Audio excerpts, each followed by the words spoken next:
பேசியது போல ஆட்சி ஆவணம் அதில் சாட்சி தானே எனக்கும் உங்களுடைய நலன்பு சங்கத்திற்கும் எனது பணிவான வணக்கங்கள். நான் இந்த நூல் குறித்து பேசுவதற்கு முன்னர் கவிஞர் பேசிய அந்த உரையிலிருந்து தொடர்வது சரி என்று நான் நினைக்கிறேன். அவருடைய மிக முக்கியமான தமிழர் பற்றி நான் கொண்டிருக்கக்கூடிய எண்ணம், தமிழர்களிடம் எல்லாம் இருப்பது, ஆனால் ஒன்றும் எங்களிடம் பிரச்சனை இல்லை. எங்களுக்கு எல்லா அவசியமும் இருக்கு.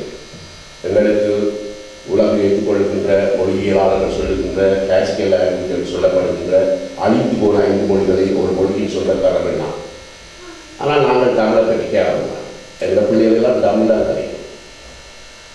அப்படிதான் நாங்கள் எங்கள்கிட்ட இல்லாமல் எங்கள்கிட்ட மிக மிக நீண்ட 2000 ஆண்டுகளுக்கு முற்பட்ட எழுத்திலக்கணத்தை கொண்ட ஒரு மொழியின் சொந்தக்காரர்கள்.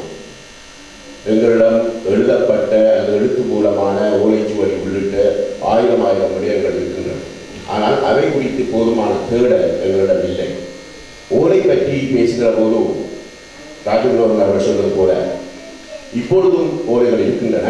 பிரச்சனை என்னவென்று சொன்னால் அந்த ஓலைகளை எங்களுக்குரிய பண்பு நம்மிடம் இருப்பதை முழுமையாக சீடனுக்கு கொடுக்காத ஒரு தன்மை எங்களுக்கு இருந்தது. தர்மக்கலை என்பதோ அல்லது ஏனைய வைத்திய முறைகள் என்பதோ என்னுடைய சீடனுக்கு முழுமையான தகவலை தருகின்ற குரு எங்கள் இனத்தில் இல்லை. அல்லது அதன் காரணத்தால் தான் எங்களுடைய கலைகளும் ஏனைய விடயங்களும் வெகுவாக அழிந்தன என்பதாக ஒன்று இருக்கிறது. ஓலைச்சுவடி பற்றி பேசுகிற போது எனக்கு இருக்கக்கூடிய ஒரு சந்தேகம், இந்த நாங்கள் எல்லோரும் ஒரு விடயத்தை கையாளுகிறோம். பிள்ளையார் சொல்லி போடுறோம். பிள்ளையார் நான் நம்பர் 7ஆம் நூற்றாண்டு தான் நாங்கள் வந்து செய்கிறோம். கொஞ்சம் பிள்ளையார் இல்லை, எங்கள் எந்த சாமி இலக்கியத்திலே பிள்ளையார் இல்லை என்று நான் நினைக்கிறேன். நான் சொல்கிறது சரியாக இருந்து அவர் தான் பேசுகிறார்கள் சொல்லுவாங்க. எங்கள் சமயம் சார்ந்தவர்கள் இருக்கிறீர்கள், எனக்கு அது குறித்த அறிவில்லை. ஆனால் நான் ஓலை பற்றி பேசுகிற போதெல்லாம் ஒரு ஓலை மிகச்சரியாக பதப்படுத்தப்பட்டிருக்கிறதா, எழுதக்கூடியதாக பதப்படுத்தப்பட்டதா என்பதை ஓலைச்சுவடியில் எழுதுகிற ஒருவர் முதலில் சரிபார்ப்பது, வட்டம் இருக்கிற போதும் நேர்கோடு போடுகிற போதும் அந்த ஓலை வெடித்து விடுகிறதா என்பதை பார்ப்பதற்கு அதற்கு ஏற்ற ஒரே தமிழ் எழுத்து ஊனாக, ஓலையில் முதலில் ஒரு ஊனாவை பார்ப்பார். அதனால் அந்த ஓலை பெர்ஃபெக்டாக இருக்காங்க, பலப்படுத்தப்பட்டது சரியா. அதைத்தான் நாங்கள் பிள்ளையார் செய்யார்கள். நீண்ட காலமாக நாங்கள் வைத்திருக்கின்ற இந்த உகரம் என்பது அது ஏனி இலக்கியங்களும் அப்படித்தான். ஊராக தான் தொடங்கும். உலகம் யாவையும் தமிழ் ஆக்கலம் அடித்தல் என்றால் தமிழ் தொடங்குவார். அதில் உலகம் என்று உலகத்தை பொதுவாக கொள்ளுகின்ற ஒரு தன்மையும் எல்லா இலக்கியங்களும் உலகம் என்றுதான் ஆரம்பிக்கும். எல்லா படைப்புகளின் தொடக்கமும் உகரத்தில் ஆரம்பிக்கும். ஆனால் ஊனா பிள்ளையார் சுழி என்பதை விட நாங்கள் நீண்ட காலமாக ஓலைகளை பயன்படுத்தியவர்கள் அந்த ஓலையின் பதப்பாட்டிற்காக முதல் எழுதிய வட்டமும் நேர்கோளும் உள்ள ஒரு தமிழருக்கு ஊனா என்பதால் நாங்கள் அதை போட்டோம்.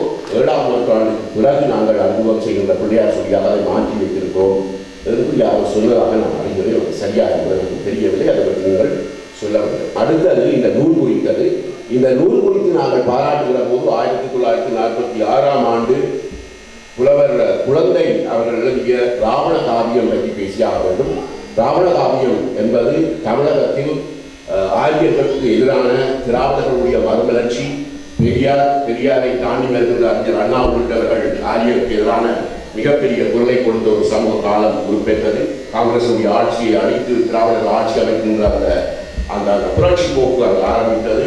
தமிழகத்தில் நாங்கள் ஈழம் பெற்றதற்கு முன்னர் அடைந்தால் திராவிட நாடு அல்லது சுடுகாடு என்று சொன்னவர்கள் அவர்கள்தான். நாங்கள் அல்ல, பிறகு அதை நாம் செட்டில் ஆகினோம். நாங்கள் நினைக்கிறேன்.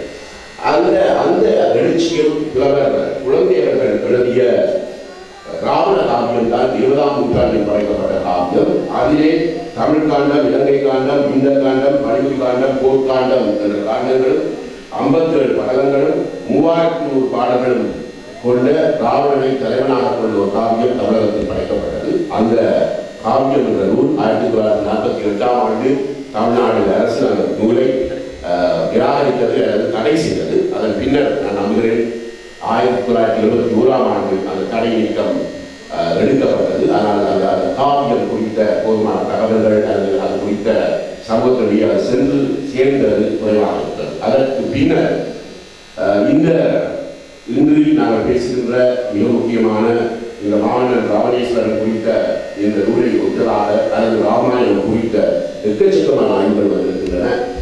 ராமாயணம் என்பது தமிழர்கள் தமிழராமாயணம் சொல்கிறோம், துளசிதாசன் இருக்கிறது, வால்மீகி ராமாயணம் இருக்கிறது என்பதை தாண்டி 20க்கும் மேற்பட்ட ராமாயணங்களும் 20க்கும் மேற்பட்ட காதைகளும் இருக்கின்றன. ஒரு விஷயம் நீங்கள் புரிந்து கொள்ள வேண்டும். சீதையிடம் வந்து அனுமான் சொல்லுவான், அம்மாவோட பிரிஞ்சதுக்கு பிறகு ராமன் தண்ணி போடுறதும் இல்லை, மச்சம் சாப்பிடுறதும் இல்லை. பிரச்சனை என்றால் சொன்ன ஒரு சிற்பாக வால்மீகி எழுதியிருக்கிறார். வால்மீகி ராமாயணத்தில் அனுமன் சீதையிடம் சொல்லுகிற வசனம் இதுதான், உங்களை பிரிந்த பின்னர் ராமன் மதுரேறுவதும் இல்லை, மாம்சம் சாப்பிடுவதும் இல்லை என்று வால்மீகி ராமாயணம் சொல்கிறார். வால்மீகி ராமாயணத்தின் உத்தரகாண்டத்தை கம்பன் கைப்பற்றவே இல்லை. பிரச்சனை என்று சொன்னால் தமிழை பொறுத்தவரையில் தமிழின் கதி என்று சொல்வது கம்பனும் திருவள்ளுவரும் தான். ஆளும் பேரும் கல்லுக்குருதி, நாலும் பேரும் சொல்லுக்குருதி என்று சொல்வது நாலடியாரும் திருக்குறளும் தான். தமிழின் கதி என்று சொல்வது கம்பனும் திருவள்ளுவரும் தான். ராமாயணம் பற்றி பேசுகிற போதும் ராவணனை மிக தீயவனாக காட்டியவன் என்று நாங்கள் வடவர்கள் பற்றி பேசுகிற போதும் கம்பனை தாழ்த்திவிட முடியாத காரணம் தமிழ் தமிழாக இருப்பதற்கும் அல்லது தமிழர்கள் பெருமை கொள்வதற்கும் மிக முக்கியமான ஒரு கவிச்சக்கரவர்த்தி கம்பன். கம்பனை பொறுத்தவரையில் அவருடைய படைப்பில் அல்லது ராவணன் குறித்து கம்பன் படைக்கிற போது எவ்வாறு படைத்தான் என்பது குறித்து பேராசான் மறைந்துவிட்ட ஆசா ஞானசம்பந்தர் அவர்கள் ராவணன் மாட்சியும் வீழ்ச்சியும் என்ற பெருந்த கட்டுரையில் பேசுகிற போது பொறுமை புரிந்து கொள்ளுங்கள். கம்பராமாயணத்தில் ராவணனை கம்பன் பாடியதை விட ராவணன் குறித்து பாடியதை அதிகம், ராவணன் குறித்த செய்திகள் தான் அதிகம். கம்பராமாயணத்தின் காண்டங்களில் சுந்தரகாண்டம் என்று சொல்லப்படுவதன் நாயகன் அனுமன் தான். இந்த நூல் அனுமனை ஒரு தமிழனாக காட்டும், சுக்ரீவனை ஒரு தமிழனாக காட்டும், ராவணனை ஒரு தமிழனாக காட்டும். அதற்கான ஆதாரங்களை அவர் தேடி வைத்திருக்கிறார். அனுமனை தான் கம்பன் தெய்வமாக காட்டலாம். 5 உருவைத்தான் 5 ஒன்றை தாண்டி முயற்சிக்கு அவர் பாடல் இல்லை. அது ஒரு தெய்வ பாடலாக கம்பன் படைப்பது 5 ஒன்றுவைத்தான் 5 ஒரு வாராக 5 ஒன்றை தாவி அயலாரூடி 5 ஒன்றை விட்டால் அவர் நம்மை அளித்திருக்கார். மிக சரியாகத்தான் அந்த பாடலை நான் சொல்கிறேனா என்று தெரியவில்லை. அதுதான் பாடல்.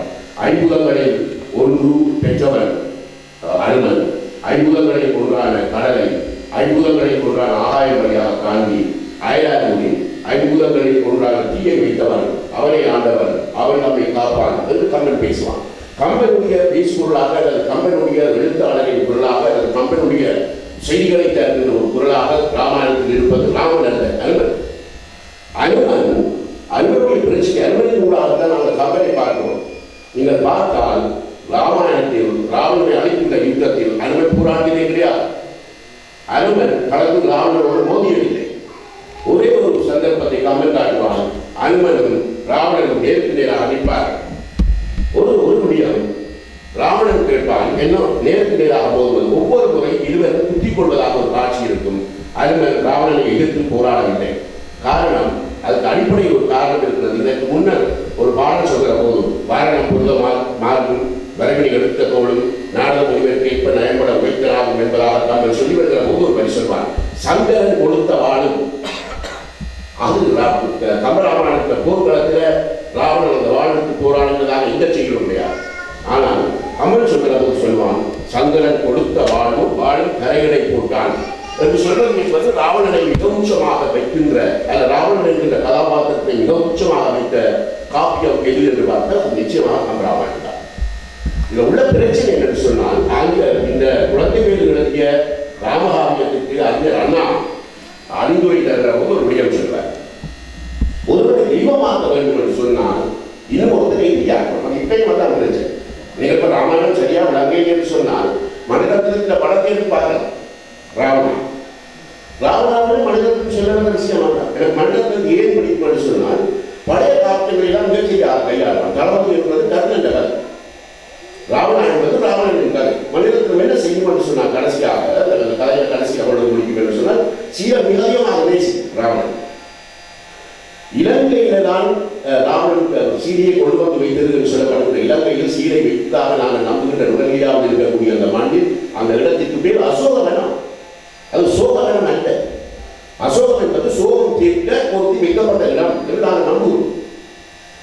இதை தவிர மிக அண்மை இன்னொரு நூல் வெளியிடப்பட்டது. இதை எழுதியவர் அகத்தியதாசன்.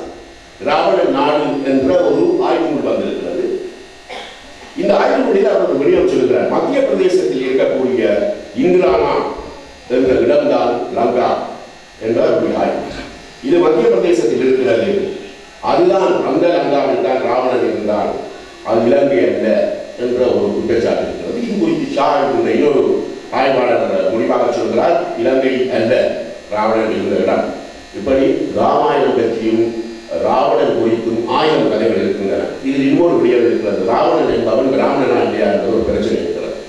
இது குறித்து ஆய்வாளர்கள் 2 விடயம் சொல்கிறார்கள். ஒன்று, இந்த ஆரிய பிரிவு 2ஆக பிரிவு. இதில் ஒன்று சூத்திரகுலம், அது சத்திரிய பழி வந்த மன்னர்களுள் ஒருவனாக ராவணன் இருப்பான் என்கிறது. இது வால்மீகி ராமாயணம் சொல்ல வருகின்ற வடநாட்டு ராவணன் அல்லது நாங்கள் நீண்ட காலமாக எங்களிடம் ஒரு கருத்து இருக்கிறது. எங்களுடைய இதிகாசங்கள் வேணிய விடயங்கள் எல்லாமே திராவிடர்களாக என்னை அமைத்துக் கொள்கிற போது இந்த நூலில் ராவணன் குறித்து அவருடைய பெயர் குறித்து சொல்கிற போது ஆசிரியர் சொல்வார், இரவினுடைய இருளை போக்கக்கூடிய பிரகாசமுடையவன் என்பதால் ராவணன் என்று சொல்லப்படும். இளம் மன்னன் என்பது அவருடைய பெயர். திராவிடன் என்பவன் கற்பனாக இருக்க வேண்டும், வெள்ளையர்களாக இருப்பவர்கள் மன்னித்துக் கொள்ளுங்கள், என்னை புலவன் கற்பாக இருப்பவன். திராவிடன் என்பவன் கற்பாக இருக்க வேண்டும். அவன் இரவு மன்னன் என்பது. அவருடைய மனைவிக்கு பெயர் பண்டவ ஊதி, வண்டுகள் வந்து அமர்கின்ற மலர் என்பதுதான் மண்டூதரி என்பது. கம்பராமாயணத்தில் கூட ராமாயணத்தை படித்தவர்கள் ஒன்று புரிந்து கொள்ள வேண்டும். நாங்கள் சொல்லுகின்ற பஞ்சகன்யர் அல்லது கட்டுக்கரசிகள் கூட சீதவரால் மண்டோதரி வருவார். பட் நீங்கள் இன்னொன்று பார்க்கலாம், இந்த கவிஞர் பேசுகிற போது ஒரு விடயம் சொன்னார், டைரக்ட் அசோசியேஷன். அது என்ன பிரச்சனைன்னு சொன்னால் பேசுகிற போது நான் யோசிச்சு பாருங்க, தமிழுக்கு அது வார்த்தை இல்லை. தமிழுக்கு உடனடியாக மொழிபெயர்ப்பு வார்த்தை இருந்திருக்கா? டைரக்ட் அசோசியேஷன் இல்லை, மொழிபெயர்ப்பில் நான் ஊடகத்தில் இருந்தனால் அதை எப்படிலாம் செய்வாங்கன்னு எனக்கு தெரியும். வடிவாக சொல்லுவாங்க, கருத்தில் எப்படி டிஸ்டர்ப் பண்ணுறது கிளாஸ் ஆகிடுவாங்க. இந்த ராவணன் இப்போ எங்களை ஊரில் எங்களை மாமாத்திராக்கியம் சொல்லுவார், கூடங்கள் மாணவர்களாக கூடங்கள் மாணவர்கள் நாதங்கள் வீரர்கள் பாடுறாங்க. அது ஒரு கதை சொல்ல, ஒரு நரி இன்னொரு பிள்ளையான நரியோட சேர்க்கணும், தாயும் கலப்ப நரியை சொல்லி அங்கோட சேர விட்டாங்க. அந்த நரி அந்த பிரயாண கூட்டத்தோட அங்கே ஒரு நாள் இரவு அந்த நரிகள் அந்த பிரயாண கூட்டத்தோட போய் நகரத்தில் டின்னர் நடந்து இந்த நரியை சொல்லி அங்கே போய் சாப்பிடுவோம். டின்னர் முடிஞ்சதுக்கு எல்லா நரியும் போய் இப்போ சாப்பிட்டு சந்தோஷத்தில் ஊழல் சனமெல்லாம் அடிச்சு அதை திருப்பி வருகிறோம். காட்டுவோம் தாயகத்தில் சொல்லுவாங்க, நீ முதலுக்கு கூடாது அப்படிதான் கூடிட்டு அது கூட பரவாயில்லை. அப்புறம் கூடங்கள் மாணவர்கள் எழுதி இருக்குல்ல, அதுவும் பரவாயில்ல. நாவல்கள் வீரர்கள் பாடுங்க அது பாடல் கரெக்ட் அசோசியேஷன் என்றது அப்படித்தான். நீங்கள் ராவணனை பார்த்தீங்கன்னா யார்கிட்ட ஃப்ரெண்டை பார்த்தீங்கன்னா பாலியின் நண்பர் ராமாயணம் சொல்லுவோம், பாலியின் நண்பனா. இந்த ராமாயணத்தில் நீங்கள் ராமாயணத்தை மிக ஆழமாக பார்த்தால் நான் எப்படி பார்க்கலாம்னு சொன்னால் ராவணன் ஒரு சரியான நாயகமே கிடையாது. இங்கே பாருங்க, சும்மா ராமாயணத்தில் இருந்துருக்கு. ராவணன் யார்? முதல் போவான் முதலாவது போகிறார், முனிவருக்கு அவருடைய தவத்தை காக்கிறதுக்கு போவார். போட்டு வேலைக்கு தாழ வெறுத்து போத டவுட், இது ஒரு பொம்பளை அடிக்கிறான். முனிவன் சொல்லுவான், இது பொம்பளை அடிச்சு போடுவான். பிறகு இங்கே வருவார், சீரிய கல்யாணம் இருப்பார். அதெல்லாம் கூட்டி கொண்டு முனிவன் அங்கே போவார், அங்கே கல்யாணம் இருப்பார். பிறகு பரசுராம சண்டை படிக்க அட்வைஸ் பண்ணிப்பார், அடிக்கிறான் அடிப்பார். பிறகு இங்கே வருவார், சுக்ரீவன் சொல்லுவான், ஒரு சரியான பிரயாணம் வாங்கி போட்டு தள்ளிடுவான். எங்கேயாவது சுயமாக ஒரு ஐடியாவே இருந்தது இல்லை. சொந்த ஐடியாவோடு இந்த டைம் நீங்கள் ராமாயணம் கொடுத்த பார்த்தாங்க. அவர் இன்னும் ஒரு ஆள் சொல்லத்தான் அவர் பூமாடி வருது. உண்மையிலேயே ராமாயணம் என்ன சொன்னால் சிவனாக இருப்பது அல்லது ஒரு பவர்ஃபுல் கேரக்டர் சீதா. ராமன் அல்ல, ராமன் ஒரு பவர்ஃபுல் கேரக்டரே கிடையாது. ராமாயணம் நீங்கள் கபராமாயணத்தை மட்டும் பார்த்தாலே இல்லை. சீதை படிக்கிற இல்லை, சீதை வேண்டாம்னு சொல்லுவார். அவர் சொல்வார், ஈவினும் சுலபம் பெங்காலி சொல்வார், நம்ம படிக்க போவார். அது உலகமையை பார்த்தீங்கன்னா இங்கே வச்சு சொல்லுவார். ராவணனுடைய இயற்கையில் அவர் சொல்லுவார், சொல்லி நான் சொல்வார் என்று சொல்வார் சீதை.